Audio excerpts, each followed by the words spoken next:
أنا أذكر أكو موقف إلى أينشتاين طبوا عليه اللاهوتيين، يعني اللي يشتغلون بعلوم ما وراء الطبيعة، بالعلوم الإلهية. دخلوا عليه وين؟ دخلوا عليه بمعهد الدراسات العليا في المدينة. طبوا عليه وهو جالس ويما مجموعة من العلماء، قالوا له: ما رأيك في الله؟ فكرة الإله، تقدر أنت تعطينا فكرة عن الله عز وجل؟ التفت لهم قال لهم: أريحوا، اقعدوا أولا.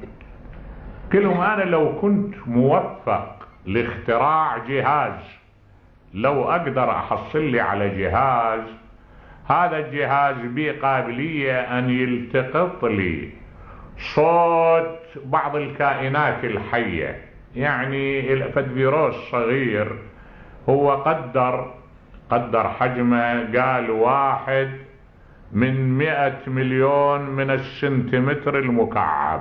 ايش كبره هذا؟ يقول هذا بهالدرجة من الصغر والدقة اللي ما يرى إلا بميكروسكوب مجهر.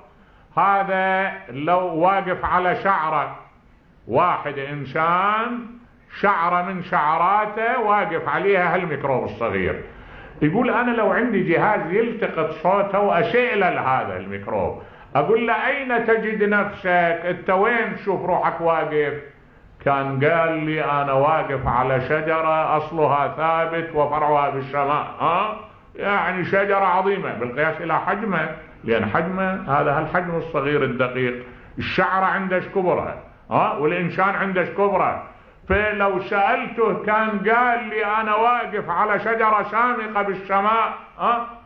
قال لهم: أنا نسبتي إلى الله عز وجل أحقر من نسبة هذا الفيروس إلى الإنسان.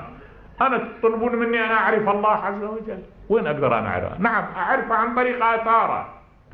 أشوف النظام اللي موجود بالكون بالمخلوقات، هذا النظام هو